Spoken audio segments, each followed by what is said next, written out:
So we'll start a new chapter, ratio analysis. सबसे पहले आप लोगों को ये बता दें कि ये जो आपका चैप्टर है सीबीएसई के लिए जो एक बुक है फाइनेंशियल स्टेटमेंट एनालिसिस, उस बुक में है, और आईएससी का जो दूसरा बुक है मैनेजमेंट अकाउंटिंग, उस बुक के अंदर में है। इस चैप्टर को हम लोग अकाउंटिंग का मैनेजमेंट अकाउंटिंग के फील्ड में इस चैप्टर को हम लोग रखते हैं और उसे पढ़ा जाता है। सबसे पहले थोड़ा सा इंसाइट लो कि चैप्टर में करने वाले क्यों और ये चैप्टर पढ़ने वाले क्यों। ये चैप्टर फाइनेंशियल अकाउंटिंग के अंदर में नहीं आता है। फाइनेंशियल अकाउंटिंग में हम लोग फाइनेंशियल ट्रांजैक्शंस को, आपको पता होगा कि अकाउंटिंग का बहुत सारा अलग अलग फील्ड है, फील्ड्स ऑफ अकाउंटिंग होता है अलग, और financial accounting is one of the field of accounting. Cost accounting, management accounting, human resource accounting, social accounting, there are lot of different fields of accounting. इन फाइनेंशियल अकाउंटिंग जो अभी तक class 11 से लेकर के 12 के लास्ट चैप्टर तक, इसके पहले वाला जो चैप्टर हम लोगों ने किया डिसोल्यूशन, वहां तक शेयर्स, ये सब चैप्टर्स तुम्हारा फाइनेंशियल अकाउंटिंग के अंदर में आता है, क्योंकि यहां पे हम लोग बिजनेस में हो रहे फाइनेंशियल ट्रांजैक्शंस को रिकॉर्ड करते हैं, उसका अकाउंटिंग रखते हैं। बट ये जो तुम लोग चैप्टर पढ़ोगे रेशियो एनालिसिस, ये फाइनेंशियल अकाउंटिंग के अंदर नहीं बल्कि ये मैनेजमेंट अकाउंटिंग के अंदर में आता है। और हेंस ये चैप्टर, ये इसकी स्टडी और इसकी एप्लीकेशन ऑर्गेनाइजेशन में जो लोग मैनेजरियल पोजीशन में बैठे हुए हैं, जो एडमिनिस्ट्रेटिव पोजीशन में बैठे हुए हैं, जिनका काम एक कंपनी का, ऑर्गेनाइजेशन का फ्यूचर पॉलिसीज बनाना, कंपनी का future course of action plan करना, जिनका काम वो होता है, वो ये टॉपिक का एप्लीकेशन, ये सब्जेक्ट का, इसका पढ़ाई की एप्लीकेशन करते हैं। सो मैनेजमेंट अकाउंटिंग के अंदर में ये चैप्टर आ रहा है, ये उसके फील्ड ऑफ अकाउंटिंग में है। यहां पे आप कोई भी ट्रांजैक्शंस को रिकॉर्ड नहीं करोगे, जैसे आपने ऑलरेडी किया है, जो हम लोग ने पहले देखा है। हम लोग ट्रांजैक्शंस को रिकॉर्ड कर रहे थे अभी तक 11 से लेकर के 12 तक, जितने भी तुमने चैप्टर्स पढ़े हैं इसके पहले, उसमें सब में हमने ट्रांजैक्शंस को रिकॉर्ड करना सीखा है और उसका एक रिपोर्ट तैयार करना सीखा है। यहां पे आप कोई भी ट्रांजैक्शंस को रिकॉर्ड नहीं करेंगे, ना ही किसी तरह का कोई रिपोर्ट प्रिपेयर करेंगे, बल्कि जो already financial transactions, financial statement जो बने हुए हैं, आप उसे लेकर के आप इसको पढ़ाई करेंगे। सो आप कुछ रिकॉर्ड करने वाले नहीं है इस चैप्टर में। So please understand, now you are not in financial accounting part of your syllabus, you are into management accounting, and the application of this subject is done by those people who are entrusted with the responsibility of managing, administrating, deciding the future course of your company, right? सो आपका organisation, एक company में एक वो बंदा है जो सारे transactions को रिकॉर्ड करता है, बिजनेस का रिपोर्ट का तैयार करता है, वो फाइनेंशियल अकाउंटिंग के अंदर में वो बना करके देता है अपने हायर बॉसेस को, टॉप मैनेजमेंट अकाउंटेंट मैनेजमेंट को। अब वो लोग उन रिपोर्ट को लेकर के आगे का फ्यूचर डिसाइड करते हैं, उस पर एनालिसिस करते हैं। समझ में आ रहा है? सो सेइंग दिस कि this chapter comes under the management accounting. हम लोग जब किसी भी चीज को, जैसे मैंने कहा कि कंपनी के टॉप लेवल मैनेजमेंट, राइट, जो कंपनी के फ्यूचर से, future course of action, future policy बनाने से उनका काम होता है। तो एक चीज समझो, जब हम लोग अपना फ्यूचर डिसाइड करते हैं, जब हम लोग फ्यूचर की प्लानिंग करते हैं, तो फ्यूचर का प्लानिंग करने के लिए हमें दो चीज करना बहुत इंपॉर्टेंट होता है। वो होता है अपने पास्ट और अपने प्रेजेंट दोनों को एनालाइज करना। जब तक आप अपने पास्ट और प्रेजेंट को एनालाइज नहीं करोगे, तब तक आप अपने फ्यूचर के लिए प्लान नहीं करोगे। सो फ्यूचर को प्लान करने के लिए कहीं ना कहीं पास्ट और प्रेजेंट का एनालिसिस, उसका इनपुट इंपॉर्टेंट होता है, राइट? इसीलिए सीबीएसई में जो बुक है उस बुक का नाम है फाइनेंशियल स्टेटमेंट एनालिसिस। उस बुक के अंदर में ये चैप्टर पढ़ा हुआ आपका, क्योंकि यहां पे आप लोग एनालिस करोगे। क्या एनालाइज करोगे? आप एनालिसिस करोगे फाइनेंशियल स्टेटमेंट्स को। क्यों एनालिसिस करोगे? ताकि उस एनालिसिस के आधार पे आप कंपनी का future policies, future plans, future course of action को आप क्या करोगे? डिसाइड करोगे, right? So moving on, ratio क्या है? Ratio shows how much of one thing there is compared to another thing. Now see, ratio को हम लोग क्लास 7-8 में मैथ्स में पढ़े हैं, राइट? अकाउंट्स में ये रेशियो वापस से क्यों आया, इसका काम क्या है? मैंने आप लोगों को कहा कि देख बेटा, आप लोग मैनेजमेंट अकाउंटिंग में हैं और मैनेजमेंट अकाउंटिंग में हम लोग जब फ्यूचर कोर्स ऑफ एक्शन करते हैं तो हमें एनालिसिस की जरूरत पड़ती है। तो एनालिसिस करने के लिए मेरे को एक इंस्ट्रूमेंट का जरूरत पड़ता है, मेरे को एक हथियार का जरूरत पड़ता है जिसके जरिए मैं एनालिसिस कर सकूं। यहां पे रेशियो एक टूल के तरह इस्तेमाल होता है, एक हथियार की तरह, एक इंस्ट्रूमेंट की तरह इस्तेमाल होता है, जिससे हम अपने फाइनेंशियल स्टेटमेंट्स को क्या कर सकते हैं? एनालाइज कर सकते हैं। सो रेशियो क्या था? अगर आप लोगों को याद होगा, it shows how much of one thing there is compared to another thing. तो ये जो स्टेटमेंट दिया हुआ है, इस स्टेटमेंट को हम थोड़ा सा एक एग्जांपल लेकर के आपको समझाने का कोशिश करते हैं कि रेशियो क्या है। आप लोग ऑलरेडी इसको पढ़े हुए हो, बट स्टिल नाउ से फॉर एग्जांपल हम यहाँ पे 1 2 3 4 यहाँ पे 4 ऑरेंजेस रखते हैं, ठीक है? एंड देन 1 2 3 4 5 6 7 8 और यहाँ पे हम लोग 8 एप्पल्स रखते हैं। Now we all know that both of this commodity comes under the category of fruits, correct?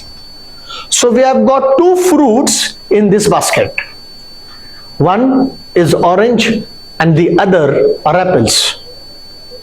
Now what is the ratio here? Ratio का मतलब क्या होता है, जो यहाँ पे डेफिनेशन समझिएगा। How much of one thing there is compared to another thing. So ये बास्केट, ये टोकरी फलों से भरी पड़ी हुई है।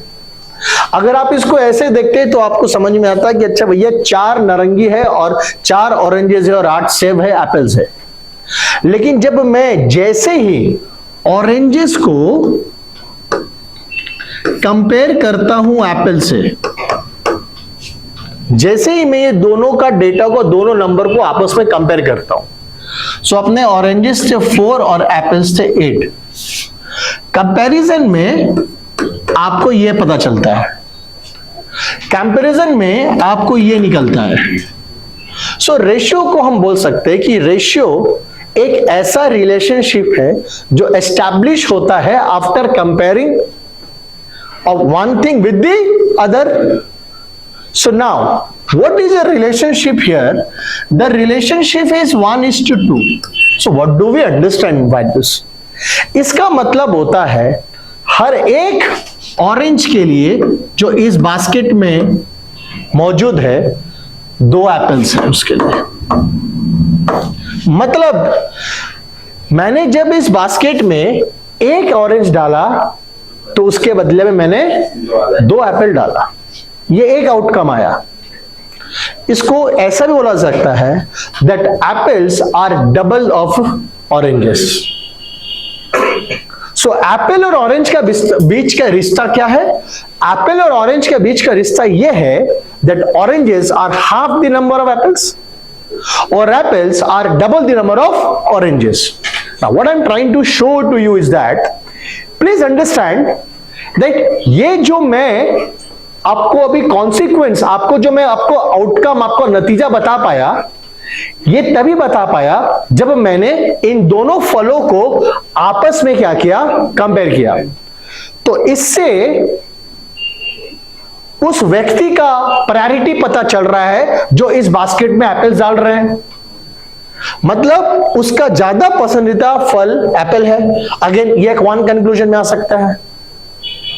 हर एक टोकरी, उस टोकरी में हर एक ऑरेंज जब डाला, हर एक पीस ऑरेंज के लिए उसने 2 पीस एप्पल डाला, ये एक और कंक्लूजन है। नाउ दिस कंक्लूजन्स दैट हम लोग जो भी बात कर रहे हैं, ये तभी संभव हो पाया जब हमने इन दोनों फलों को आपस में कंपेयर किया। यानी कि ऐसा बोला जा सकता है कि रेशियो एक ऐसा टूल है, एक ऐसा माध्यम है, एक ऐसा वेपन है, हथियार है, इंस्ट्रूमेंट है, जो हमें वो पिक्चर दिखा देता है जो पिक्चर मैं अपने नेकेड आई से देख नहीं पा रहा हूं। Do you agree? जब मैं इस बास्केट में ऑरेंजेस और एप्पल को देख रहा था तो मेरे को 4 ऑरेंजेस और 8 एप्पल्स नजर आया, जो कि कोई भी कॉमन व्यक्ति को यही नजर आएगा। लेकिन जैसे ही इन दोनों को आपस में कंपेयर किया और इनके बीच में एक रिलेशनशिप को एस्टैब्लिश किया, तब हमको अंदर में छिपा हुआ कहानी भी नजर आने लगा। इसलिए बच्चा, रेशियो एनालिसिस, ये जो चैप्टर है, इसका नाम रेशियो एनालिसिस इसलिए पड़ा क्योंकि आप रेशियो का सहारा लेंगे एनालिसिस करने के लिए। क्या किया मैंने अभी? एनालिसिस किया। मैंने एक फल से भरे हुए टोकरी को एनालिसिस किया और कुछ नहीं किया। मैंने उस टोकरी में मौजूद जो फल है उनको आपस में कंपेयर करके वो चीज जानने का कोशिश किया जो छुपा पड़ा हुआ है, जो नजर नहीं आ रहा है, और वो रेशियो के सहारे वो नजर आया, वो बाहर आया। तो रेशियो कुछ नहीं, एक टूल के जैसा इस्तेमाल हो रहा है अकाउंट्स में, एक टूल के जैसा इस्तेमाल हो रहा है। किस तरह का टूल? एनालिसिस करने का टूल। समझ में आया? तो सबसे पहले ये समझना है हमें कि क्या पढ़ रहे हैं और क्यों पढ़ रहे हैं। सो इसलिए मैंने आपसे जब शुरुआत किया तो मैंने आपको कहा कि बच्चा, सबसे पहले चीज तो दिमाग में क्लैरिटी रखो कि तुम लोग फाइनेंशियल अकाउंटिंग में नहीं है, कोई ट्रांजैक्शंस नहीं रहेगा और कुछ तुम्हें डेबिट क्रेडिट, पूरे चैप्टर में आपको डेबिट और क्रेडिट शब्द ना दिखाई देगा, ना लिखना है, ना सुनाई देगा, क्योंकि डेबिट और क्रेडिट करने के बाद यह एक प्रक्रिया शुरू होता है। So in the entire chapter of ratio analysis, you are not going to debit anything and credit because there is no recording. In fact, whatever has been recorded, जो भी रिकॉर्ड हुआ है, अब तुम्हारा काम है उसे क्या करना? एनालिसिस करना, ताकि तुम अपने परफॉर्मेंस को जान पाओ, समझ पाओ और उसके आधार पे अपना फ्यूचर प्लान कर सको। और रेशियो सिर्फ वन ऑफ द टूल है, एक टूल है, right. So what is the meaning of analysis? Analysis का मतलब क्या होता है? Examination, a detailed examination. And why do we examine something in detail manner? So that hidden informations बाहर निकले। Correct? That is why we do that examinations. So analysis का मतलब हुआ डिटेल एग्जामिनेशन। देखिए, a detail examination of the elements और structure of something, anything का जब हम डिटेल एग्जामिनेशन करते हैं, जैसे हम लोग फल से भरे हुए टोकरी का क्या किया? डिटेल एग्जामिनेशन किया। और उस एग्जामिनेशन को करने के लिए मैंने किसका सहारा लिया? तो क्या बना वो? Ratio analysis. इस तरह से चैप्टर का नाम पड़ता है, रेशियो एनालिसिस। समझ में आया? कोई दिक्कत है? अब देखो, एनालिसिस करने के लिए हमें कुछ भी तो चाहिए भैया। हाँ, यहां पे एनालिसिस करने का एक टूल है इसके पास, क्या है? Magnifying glass. सो जिस तरह से magnifying glass is being used, why the see don't, याद रखना, मेरा जो पीपीटी, मेरा प्रेजेंटेशन में हर पिक्चर का अंदर में इंफॉर्मेशन होता है। हम ऐसे नहीं देते, हम सजाने के लिए कभी पिक्चर नहीं डालते हैं। ये जो मैग्नीफाइंग ग्लास आप देख रहे हैं, ये मैग्नीफाइंग ग्लास का काम होता है उन चीजों को आपको दिखाना जो आपको अपने आंखों से नहीं दिख रहा है। तो जिस तरह से मैग्नीफाइंग का काम है, मैग्नीफाइंग ग्लास का काम है, उसी तरह यहां पे मैग्नीफाइंग ग्लास का काम कौन कर रहा है? वेरी गुड, समझ में आ रहा है? यहां पे मैग्नीफाइंग ग्लास का काम कौन कर रहा है? रेशियो कर रहा है, यहां पे रेशियो कर रहा है. So ratio is being used as a magnifying glass to show you each and every minute details which are hidden in the financial statements. क्योंकि हम लोग क्या एनालिसिस करेंगे भैया? हम लोग एनालिसिस यहां पे करेंगे फाइनेंशियल स्टेटमेंट, क्योंकि हम लोग तो मैनेजमेंट के लोग हैं. हम लोग एमबीए करके बैठे हुए, हम लोग टॉप मैनेजमेंट में बैठे हुए, हम लोग आईएम से पढ़ के हम लोग टॉप मैनेजमेंट में बैठे हुए हैं. हम लोग कंपनी चला रहे हैं, हम लोग फाउंडर्स हैं, हम लोग एंटरप्रेन्योर स्टार्टअप किए हम लोग. तो हमको तो एनालिसिस करना है, मैनेजमेंट करना है. तो रेशियो का सहारा ले रहे हैं हम लोग. हमको एक कंपनी में पैसा इन्वेस्टमेंट करना है, शेयर्स में इन्वेस्टमेंट करना, तो कंपनी का हमको क्या करना होगा? एनालिसिस करना पड़ेगा. कैसे करेंगे? रेशियो के थ्रू. क्या एनालिसिस करेंगे? उसका फाइनेंशियल स्टेटमेंट्स एनालिसिस करेंगे. फाइनेंशियल स्टेटमेंट एनालिसिस का मतलब नहीं होता है कि बैलेंस शीट और ट्रेडिंग पीएल लेकर के खरीद देखते रहो. एनालिसिस नहीं हुआ. उसके अंदर में कैसे घुसोगे भाई? उसके अंदर में घुसने के लिए तेरे को चाहिए मैग्नीफाइंग ग्लास, और वो मैग्नीफाइंग ग्लास मेरे लिए क्या है? Ratio. So ratio analysis is a quantitative method. Why it is saying the word quantitative? Because ये quantity wise में तेरे को रिपोर्ट देगा, quality wise में नहीं. Intangible में नहीं देगा, tangible, quantity. जो आप देख मेजर के, जो मेजरेबल थिंग्स है, जो चीज मेजर हो सकता है उसी का एनालिसिस करते हैं रेशियो के द्वारा. जो चीज मेजरेबल नहीं है, क्या नहीं है मेजरेबल? मेजरेबल नहीं है एक एम्प्लॉय का अपने ऑर्गेनाइजेशन के प्रति वफादारी, एक एम्प्लॉय का अपने ऑर्गेनाइजेशन के प्रति ऑनेस्टी, लॉयल्टी, ये अनमेजरेबल है. इसको आप कभी भी क्वांटिफाई नहीं कर पाइएगा. और सिंस आप क्वांटिफाई नहीं कर पाइएगा तो वहां पे रेशियो का सहारा नहीं होगा. Clear? So ratio analysis is a quantitative method of gaining insight into the company's insight. मतलब अंदर घुसना है, deep view. You have to dive deep to go and see that what has happened in the organization. क्या चल रहा है? So, company's liquidity, operational efficiency and profitability by studying its financial statement. और जब हम बात करते हैं financial statement, तो main financial statements का components में आ जाता है balance sheet और income statement. Clear है? एक example लेते हैं. Let us try and take one example. There are two firms in front of you. आपके पास दो फर्म है, एक फर्म ए और एक फर्म बी. सो यहां पे हमारे पास दो फर्म है, फर्म ए और फर्म बी. और मैं यहां पे आप लोगों को फर्म ए का प्रॉफिट दिखा रहा हूं. फर्म ए का प्रॉफिट है 20,000 और फर्म बी का प्रॉफिट है 30,000, 30,000. सो अगर मैं आप लोगों से कहूं कि बेटा चूज करो कि इसमें से कौन सा फर्म अच्छा है, या कौन सा फर्म में तुम पैसा डालने चाहोगे. फर्म ए कमा रहा है 20,000 रुपया, फर्म बी कमा रहा है 30,000 रुपया. किसमें? अब हम तुमको दूसरा डेटा देते हैं, सेल्स. फर्म ए का सेल्स है 1 लाख, ठीक है, और फर्म बी का सेल्स है 2 लाख.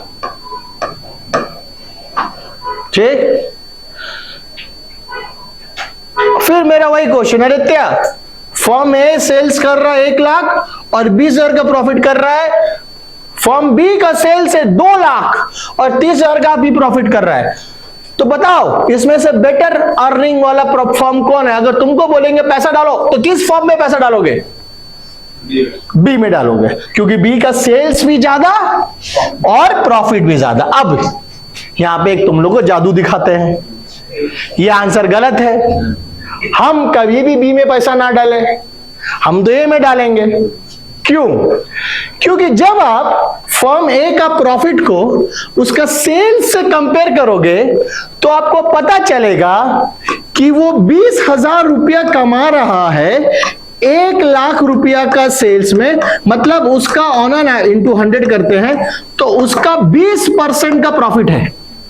मतलब वो हर 1 रुपया का सेल्स में 20 पैसा का क्या करता है, प्रॉफिट करता है। अब इसमें थोड़ा इसका सेल्स ज्यादा, तो ये 2 लाख रुपया का सेल्स किया है, 30,000 का प्रॉफिट किया है, 100 से मल्टीप्लाई करेंगे तो 15% आता है। मतलब हर 1 रुपया का सेल्स में वो कितना कमा रहा है।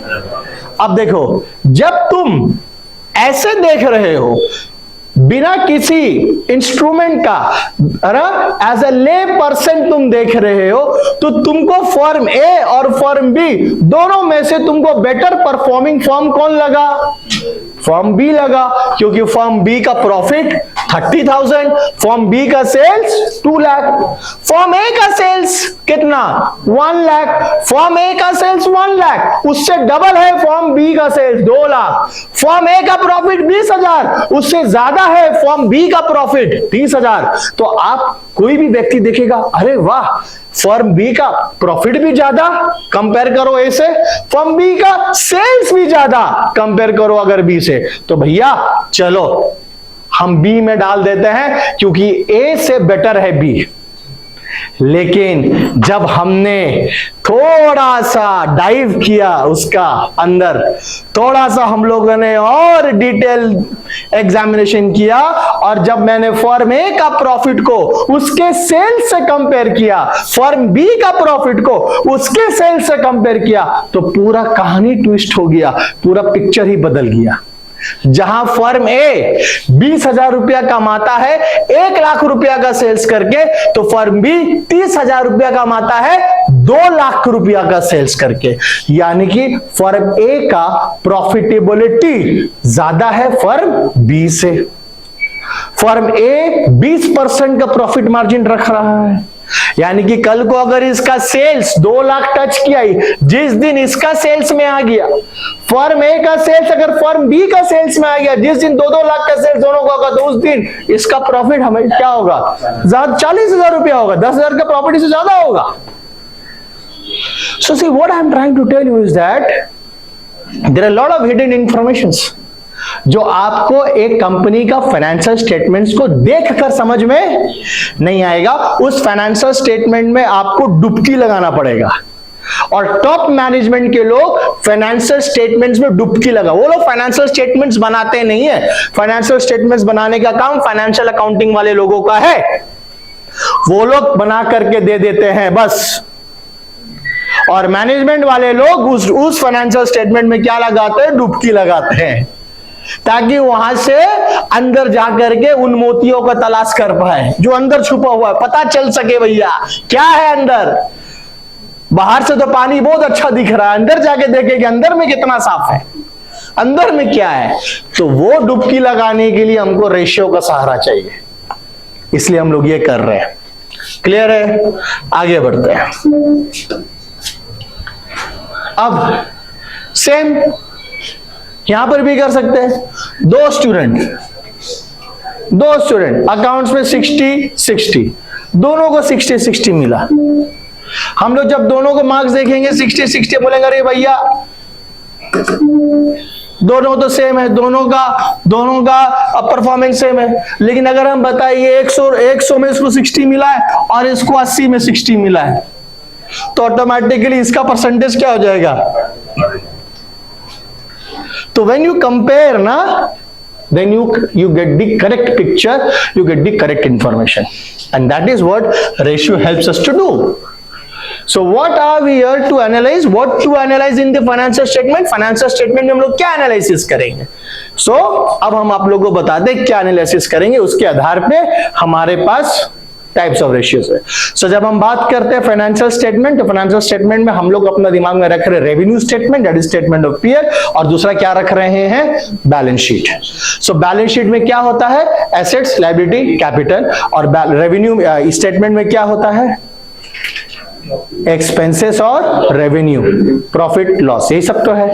तो ये सब चीज का क्या होगा, एनालिसिस होगा। कैसे होगा, एक आइटम को दूसरा आइटम के साथ कंपेयर करके।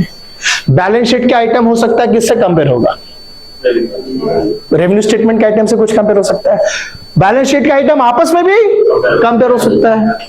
रेवेन्यू स्टेटमेंट का आइटम भी आपस में कंपेयर हो सकता है, तो उसके आधार पे will have 3 major categories of ratios. Those are first the liquidity ratio, the second is solvency ratio, third is activity ratio, and fourth is what? Profitability ratio. यहां तक कोई डाउट है आप लोगों को? आगे बढ़े. Let's start with the first type of ratio, the liquidity ratio. क्या है liquidity ratio?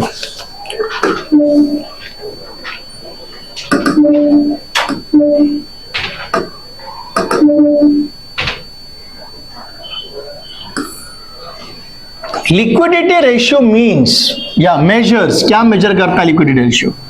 The ability of a company to use its near cash, please mark the word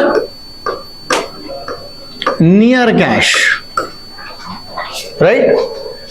To retire का मतलब खत्म करना, retire का मतलब खत्म करना. Its current liabilities immediately. Now, when I say liquidity comes from the word liquid,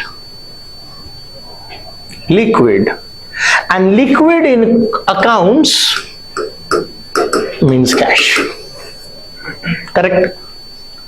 So when I say liquidity, it means ability to arrange cash, ability to take out cash, ability to collect cash, ability to convert your assets into cash.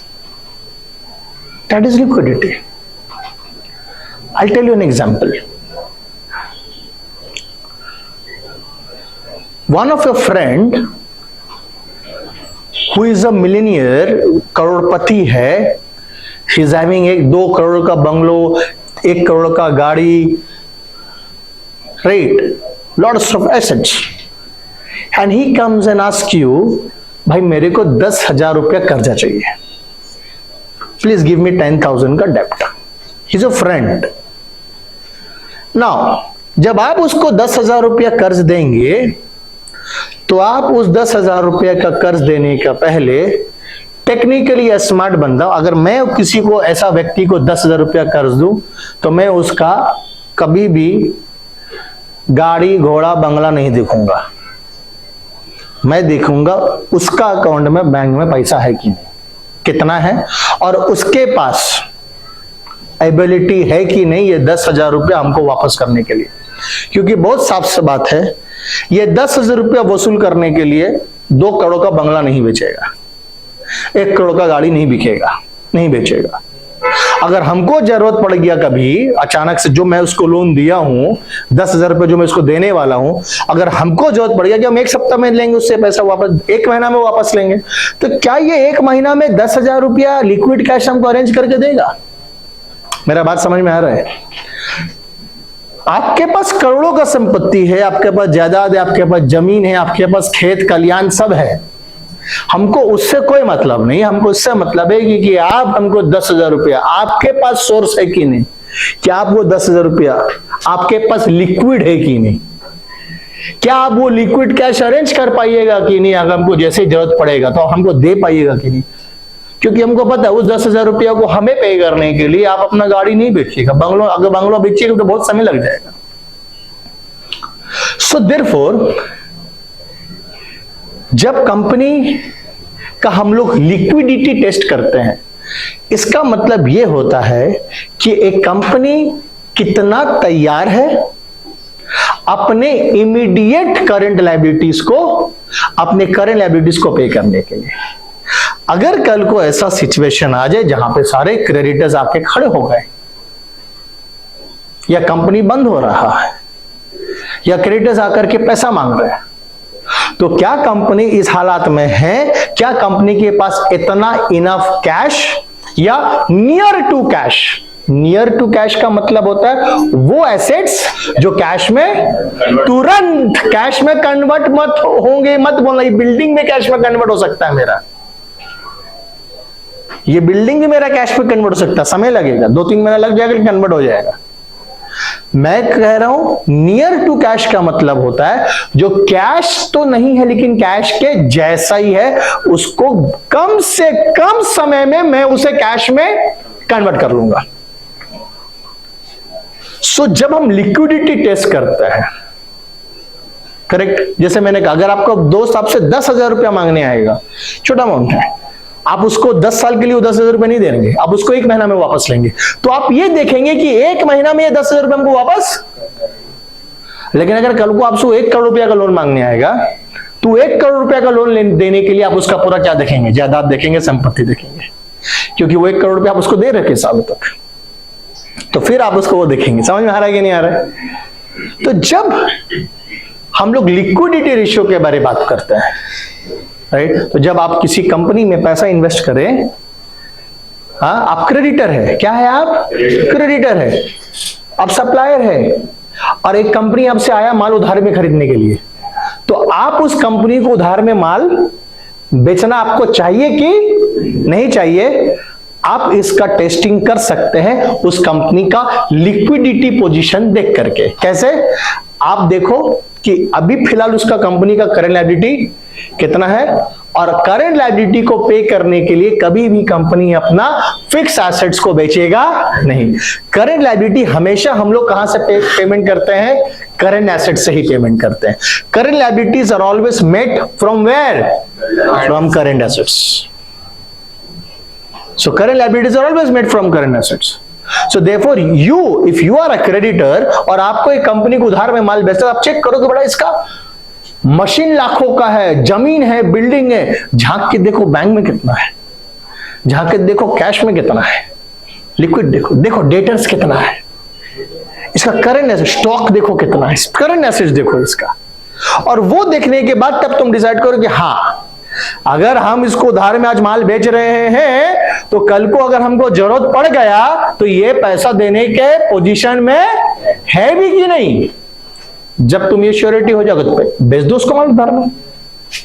So the liquidity ratio हमें यह बताता है कि company अपने immediate अपने current liabilities को कितना जल्दी पे कर सकता है, पे करने के लिए उसका कैपेसिटी है भी या नहीं। ठीक है, so liquidity ratio measures the ability, company की क्षमता to use its near cash, अपने नियर कैश या कैश एंड कैश इक्विवेलेंस बोलते हैं हम लोग उसको, right, to retire its current liabilities immediately. और लिक्विडिटी रेशियो में 2 रेशियो आता है, एक आता है करंट रेशियो और दूसरा आता है क्विक रेशियो। तो पहले हम लोग करंट रेशियो को समझते हैं कि करंट रेशियो क्या है। चलिए, यहां तक किसी को कोई प्रॉब्लम है? बढ़िया समझ में आ रहा है ना? हाँ, so let's start with the current ratio. Now the word current ratio, ratio means कुछ ऊपर रहेगा कुछ नीचे रहेगा, सिंपल कंपेयर। ठीक, अब द वर्ड करंट जो है, ये वर्ड अगर करंट आप देखोगे तो पूरे बैलेंस शीट में, फाइनेंशियल स्टेटमेंट में 2 ही करंट टर्म यूज होता है। बताओ क्या क्या? Current assets, yes, current assets and what? Current liabilities. देखो निकल गया मेरा फॉर्मूला, पहला formula done. So current ratio का फॉर्मूला है current assets by current liabilities. याद रखिएगा बच्चा, करंट रेशियो, लिक्विड और क्विक रेशियो, ये कौन सा रेशियो के कैटेगरी में आ रहा है? लिक्विडिटी। देखिए, रेशियो एनालिसिस में जो ज्यादातर बच्चों को प्रॉब्लम होता है वो प्रॉब्लम होता है फॉर्मूला याद रखने में, और इसलिए प्रॉब्लम यह होता है क्योंकि सब फॉर्मूला याद करने बढ़ जाते हैं, जबकि फॉर्मूला याद नहीं करना था, फॉर्मूला समझ लेना है। अगर आप फॉर्मूला समझ रहे हैं, अगर आपको पता है कि हम लोग क्यों कर रहे हैं ना, क्या कारण है, तो फॉर्मूला तो आप ऐसे बनाओगे। सो लिक्विडिटी रेशियो, लिक्विडिटी रेशियो क्या था? लिक्विडिटी रेशियो था कंपनी का एबिलिटी को मेजर करना। कौन सी एबिलिटी को मेजर करना? अपने करंट लायबिलिटीज को पे करने का एबिलिटी को मेजर करना। I repeat, so current liabilities की पे करने की अगर एबिलिटी को मेजर करना, तो यानी कि करंट रेशियो का फॉर्मूला में करंट लायबिलिटी तो रहेगा ही रहेगा। और जब हम बात करते हैं करंट लायबिलिटी का, तो करंट लायबिलिटी पे करते हैं तो कहां से पे करते हैं? तो अगर कंपेयर करना है तो किसको साथ कंपेयर किया जाए? करंट एसेट को करंट लायबिलिटी से कंपेयर करो ना, क्योंकि करंट लायबिलिटी कहां से पे होगा? करंट एसेट से पे होगा। तो जब करंट लायबिलिटी करंट एसेट से पे होगा, दोनों को आपस में कंपेयर करो, करंट रेशियो पता चल जाएगा। सो देयरफॉर करंट रेशियो का फॉर्मूला है CA बाय CL। बच्चा CA में अगर हम लोग देखें, करंट एसेट्स में क्या क्या आता है? Bill receivable, debtors, stock, cash, bank etcetera. जानते हैं ना करंट एसेट्स। करंट लायबिलिटीज में क्या आता है? Bills payable, outstanding, expenses, creditors. ठीक है, ये सब तुम्हारा करंट लायबिलिटीज हो गया। करंट लायबिलिटी वो लायबिलिटी होता है जिसको पे करने का समय कंपनी के पास 1 साल से कम रहता है। 1 साल तो बहुत ज्यादा बोल देते, 2-3 महीने के अंदर में आपको पेमेंट करना पड़ता है। सो ये हो गया तुम्हारा पहला फॉर्मूला। अब आ जाओ बच्चा सेकंड फॉर्मूला, सेकंड रेशियो। ये क्या है? क्विक। क्विक नाम से ही पता चल रहा है क्या? जल्दी, एकदम फास्ट। इसका दूसरा नाम होता है, बताओ। क्विक रेशियो को और एक और नाम है, इसका स्कूल में हो चुके लोग बता सकते हैं, कोई बात नहीं। एसिड टेस्ट रेशियो, इसका दूसरा नाम एसिड टेस्ट। एसिड को जल्दी रिएक्ट करता है ना, जल्दी, इसका नाम है एसिड टेस्ट रेशियो या क्विक रेशियो। तो क्विक रेशियो में अगेन एक तो रहेगा क्या? करंट लायबिलिटी तो रहेगा ही रहेगा, और एक रहेगा QA। Yes, quick acid. अब तुम लोग बोलोगे सर करंट एसेट तो समझ में आता है अपने को, करंट एसेट तो समझ में आता है अपने आप को, वो एसेट जो कैश में कन्वर्ट हो जाएगा, जल्दी कन्वर्ट होगा, जो एकदम कैश है या कैश के जैसा है, नियर टू कैश है। सर ये क्विक एसेट क्या हुआ? बेटा क्विक एसेट वो एसेट हुआ जो एकदम कैश में बहुत जल्दी कन्वर्ट हो जाएगा। अच्छा, तो ये कौन सा एसेट होता है जो बहुत जल्दी कैश में कन्वर्ट हो जाता है? कुछ नहीं करना है, अपनी जो करंट एसेट्स है, तो एक चीज तो पक्का है कि क्विक एसेट अगर तेरे को मिलेगा ही भी तो कहां से मिलेगा? करंट एसेट से मिलेगा। तो चलो एक काम करते हैं, करंट एसेट्स का कुछ लिस्ट बना लेते हैं, जो भी हम लोग यहां पे बनाए। कितना सिंपल है, देखो। Debtor, BR, stock, cash, bank, prepaid expenses भी तो होता है ना, हाँ? प्रीपेड एक्सपेंसेस, अक्रूड कमीशन या अक्रूड इनकम या अक्रूड इंटरेस्ट, जो भी बोल लो आप लोग, किसी तरह का अक्रूड इनकम। ये सब मेरा करंट, ये वो सारे एसेट्स का मैंने यहाँ पर नाम लिखा है जो कैश में तुरंत कन्वर्ट हो सकता है, जो करंट एसेट, ये सब करंट एसेट्स है। अब हमने आपको कहा कि बेटा अगर तेरे को क्विक एसेट चाहिए तो क्विक एसेट तो यहीं से मिलेगा। अब यहां से चूज करो ऐसे एसेट्स जो बाकियों से कैश में कन्वर्ट होने में थोड़ा ज्यादा समय ले सकता है। गुड। स्टॉक मेरे हाथ में होता है क्या बेचने का? जबरदस्ती बेच पाएंगे? स्टॉक को कैश में कन्वर्ट करने में थोड़ा सा समय लगता है। अगर कैश में बिका, ध्यान से समझिएगा, स्टॉक का कहानी क्या है यहां पे। स्टॉक का कहानी यह है कि अगर कैश सेल कर रहे हैं तो ये डायरेक्ट कैश में सेल हो गया, कन्वर्ट हो गया। लेकिन अगर क्रेडिट सेल कर रहे हैं तो पहले ये कन्वर्ट होगा डेटर में और उसके बाद कैश में। और ऊपर से स्टॉक निकालना, बेचना वो कंप्लीटली मेरे कंट्रोल में नहीं है। करेक्ट। सो देखो स्टॉक को यहां से हटा दो, ये तो कन्वर्ट ही नहीं होता कैश में, रियलाइज ही नहीं होगा। सो अगर देखा जाए इन दो को छोड़ करके बाद बाकी सब मेरे नियंत्रण में है। बाद बाकी इन दोनों से तो कंपैरेटिवली वो लोग ज्यादा क्विक थे। सो देयरफॉर अगर हम आपसे पूछे बच्चा क्विक एसेट क्या है, तो तुम सीधा बोली ना सर क्विक एसेट होता है करंट एसेट में से all my current assets are my quick asset except two क्या क्या खत्म। सारे करंट एसेट्स मेरे क्विक एसेट है सिवाय दो को छोड़ के। सो हम बोल सकते हैं करंट एसेट माइनस स्टॉक और प्रीपेड एक्सपेंसेस। करेक्ट, मिल गया मेरे को।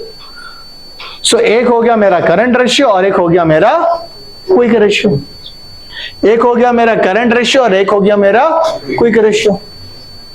सो करंट रेशियो हो गया CA/CL और क्विक रेशियो हो गया QA/CL।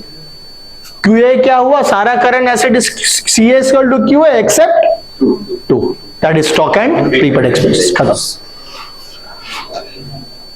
Copy. Okay fine. So will do sums on current ratio and quick ratio. सो हमारे स्टडी मटेरियल में सम नंबर 2 से स्टार्ट करेंगे। सो हम क्या कर रहे हैं, पहले आपको डेटा लिख रहे हैं। आई डू एक दो सम हम आपको करके दिखाते हैं। Just is very important to understand the approach, how you going to approach towards the sums of ratio, because likes mathematics पूरा फॉर्मूला बेस्ड है। ये फॉर्मूला रहेगा, फॉर्मूला को पुट करके करना है, बट फॉर्मूला का एप्लीकेशन इज वेरी इंपॉर्टेंट। कब कहां कौन सा फॉर्मूला इस्तेमाल हो, ये इंपॉर्टेंट होता है। सो 2 में हमारा पार्ट ए है, क्वेश्चन नंबर 2 पार्ट ए। आपको यहां पे जो डिटेल्स दिया हुआ है वो दिया हुआ है कि कंपनी का करंट एसेट्स 4 लाख रुपया है, ठीक है। कंपनी का करंट लायबिलिटीज 1 लाख रुपया है, और उसके बाद बोलता है आफ्टरवर्ड्स, मतलब उसके बाद आफ्टरवर्ड्स इट परचेस्ड, क्या खरीदा, परचेज क्या किया, गुड्स ऑन क्रेडिट। क्रेडिट में गुड्स खरीदा गया कितना रुपया में, 50,000 में। सो आपको बोला है calculate CR current ratio after purchase. Very simple सम है ये। सो क्या डेटा दिया हुआ है क्वेश्चन में, ध्यान से देखिएगा। आपको क्वेश्चन में डेटा दिया हुआ है कि कंपनी के पास, कंपनी का करंट एसेट्स 4 लाख है, कंपनी का करंट लायबिलिटीज 1 लाख रुपया है, right. So you can easily see the current assets are 4 times of current liabilities. Good. So अगर तुमसे अगर कोई पूछे तो what is an ideal current ratio, का आइडियल करंट रेशियो क्या होता है? आइडियल मतलब एक कंपनी का करंट रेशियो कितना होना चाहिए।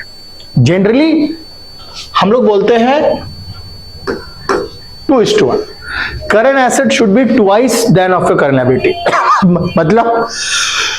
मतलब अगर करंट लायबिलिटी पे करने के बावजूद भी तुम्हारे पास करंट एसेट्स बच रहा है, 1.5:1 is also very good, there is no problem.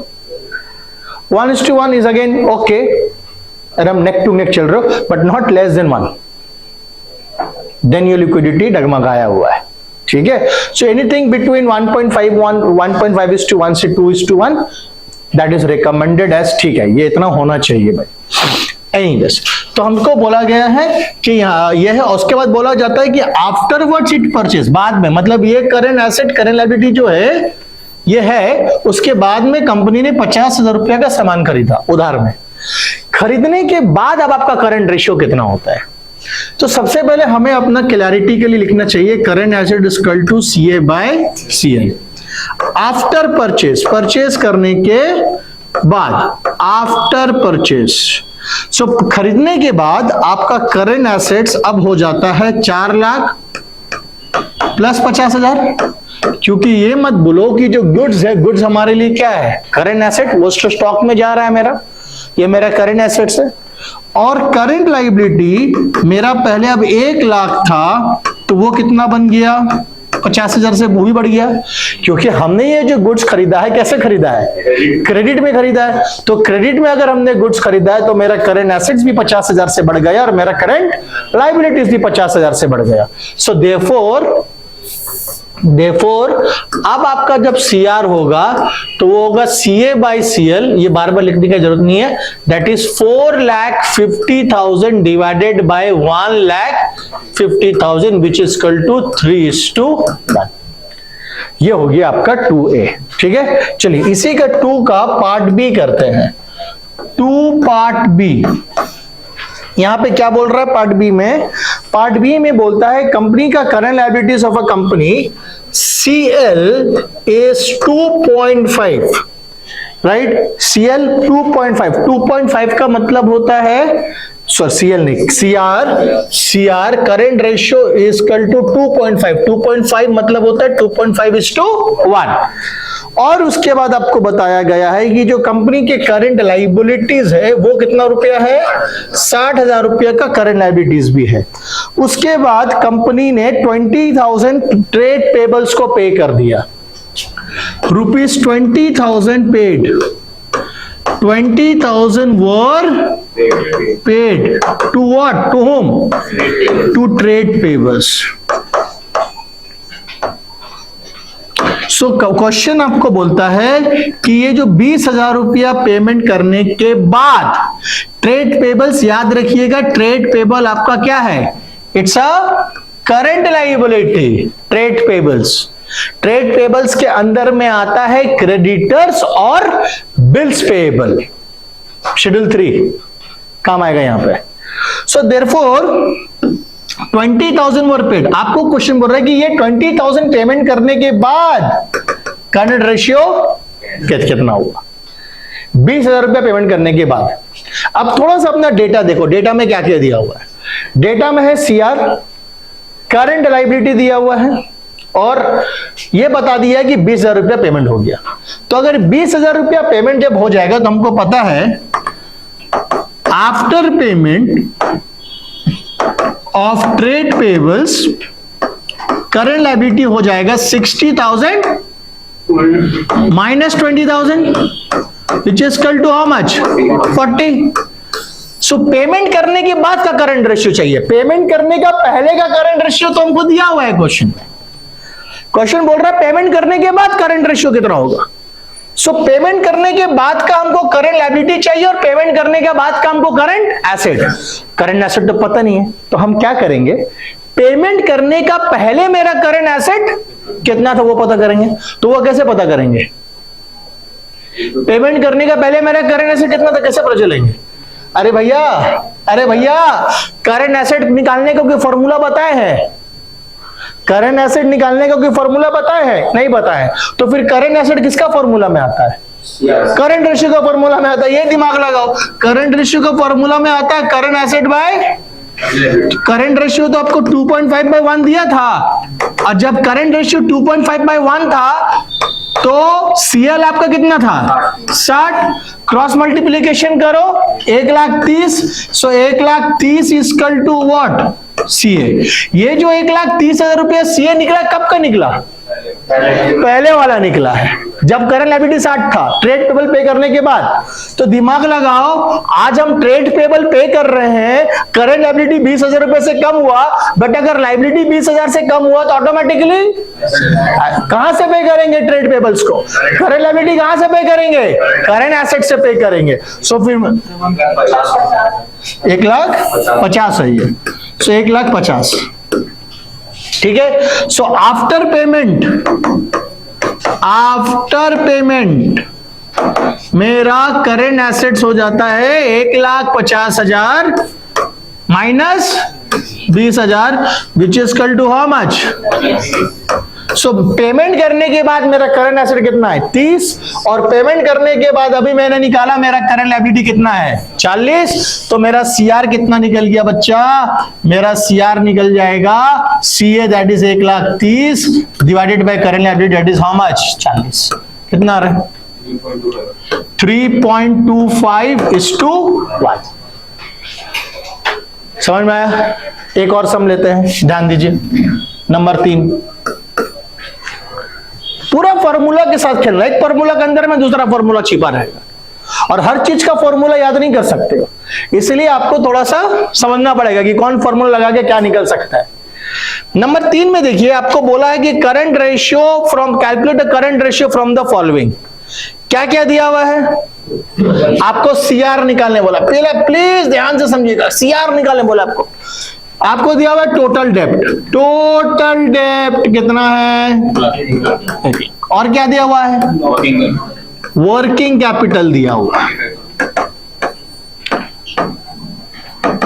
45,000 और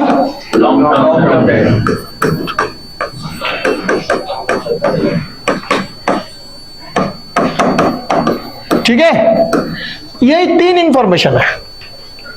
इस 3 इंफॉर्मेशन से आपको बोला क्वेश्चन में कि भैया निकालिए करंट रेशियो। अब हम सबसे पहला काम तो मेरा है भैया करंट रेशियो का फॉर्मूला लिखेंगे। हम चले अपना करंट रेशियो का फॉर्मूला लिखें, CA/CL। अब लिखने के बाद समझ नहीं आ रहा हमको कि ना CL का पता ना CL का पता, लेकिन यहां पे डेप्ट के बारे में कुछ बताया जा रहा है। डेप्ट मतलब कर्जा, और हम लोग तो शेड्यूल 3, देखो शेड्यूल 3 जिसका, शेड्यूल 3 हम बोले थे तुम लोग को जब शेड्यूल 3 पढ़ाए थे, शेड्यूल 3 जिसका गया उसका रेशियो एनालिसिस भी गया।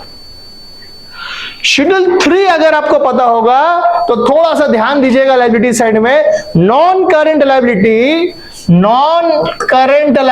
Non CL plus current liability is equal to total डेप्ट, है ना? दूर का कर्जा और सामने का कर्जा मिलाएंगे तो हमको टोटल कर्ज पता चलेगा। यही तो डेप्ट होता है, लॉन्ग टर्म और शॉर्ट टर्म। अब आपको देखे ध्यान से, आपको क्वेश्चन में बताया गया ये टोटल डेप्ट है। कितना का टोटल डेप्ट है? 1 लाख। और फिर आपको बताया गया है कि लॉन्ग टर्म डेप्ट ये है, ये आपका 70,000 है, ये आपका 1 लाख है, ठीक है? मान ली इसको, ये 70,000 है और ये आपका 1 लाख है। तो अगर ये आपका टोटल डेप्ट है और ये आपका लॉन्ग टर्म डेप्ट है तो ये क्या है भाई? ये तो करंट लायबिलिटी हो गया, यही तो करंट लायबिलिटी हो गया। तो निकाल गया ना मेरा करंट लायबिलिटी। को नया फॉर्मूला बना लिया, अभी तुरंत सीखेंगे नहीं, लेकिन बना, बैलेंस शीट से बनाया फॉर्मूला। बैलेंस शीट का फॉर्मेट याद है हमको, non current liability plus current liability total liability. तो current liability is equal to total dept minus long term dept, which is equal to 1 lakh minus 70, which is equal to 30,000। निकल गया? कोई दिक्कत है? हाँ? समझ में आया बढ़िया से? आगे बढ़े। अब क्या चाहिए? आप करंट एसेट कहां से निकलेगा? करंट लायबिलिटी तो निकल गया, करंट एसेट कहां से निकलेगा? हम देख रहे हैं तो मेरा यहां पे डेटा दिया हुआ है, वर्किंग कैपिटल। वर्किंग कैपिटल क्या होता है? वर्किंग कैपिटल वो कैपिटल होता है जो बिजनेस को रन करने के लिए, डे टू डे बेसिस में रन करने के लिए बिजनेस में पैसा जो लगाया जाता है। देखो एक कैपिटल होता है फिक्स्ड, आपने मशीनरी खरीदा, ठीक है, बिल्डिंग ले लिया, सारा long term non current assets fixed आपने डाल दिया। लेकिन जैसे फॉर एग्जांपल कार खरीदा, कार का जो प्राइस है वो तेरा एक अलग एसेट है, बट कार को चलाने के लिए देखो तो एवरीडे पेट्रोल भरना पड़ेगा, वो तो खर्चा, वो कैपिटल अलग है। सो बिजनेस को कार जैसे समझो, बिजनेस को बिल्डिंग, जमीन, जगह, प्लांट, मशीनरी हो गया। अब बिजनेस को रन भी तो करना है, एवरीडे का खर्चा भी तो निकालना है, तो गाड़ी को चलाने के लिए एवरीडे पेट्रोल भी तो डालना है। उसी पेट्रोल को हम लोग क्या बोलते हैं? Working capital. अब हमें पता है कि capital is equal to asset minus liability, class 11, excess of assets over the liabilities, asset minus liability is equal to what? Capital. तो अगर हमको यह जानना है कि मेरा अभी करेंटली मेरा बिजनेस में कितना एसेट्स, कितना कैपिटल चल रहा है, तो आप क्या करो, current asset minus current liability लग माइनस कर दो तो क्या पता चल जाएगा? सो यानी कि वर्किंग कैपिटल का फॉर्मूला निकल के आ गया CA माइनस CL। तो आप वर्किंग कैपिटल को एक और नाम से जान सकते हैं, नेट करंट एसेट्स। क्या नाम से जानोगे? Net current assets, net assets over the your liabilities. So मेरे बच्चों, वर्किंग कैपिटल आपको क्वेश्चन में दिया हुआ था, कितना? सीएल अभी हम लोग ने निकाला, कितना निकाला? हो गया। तो 45 प्लस 30 इक्वल टू, निकल गया। अब करंट रेशियो बैठा लो फॉर्मूला में। सीए हो गया आपका 75, ये हो गया 2.5:1। Got it? किस तरह से करना है समझ में आया? चलिए सो कॉपी करिए सर।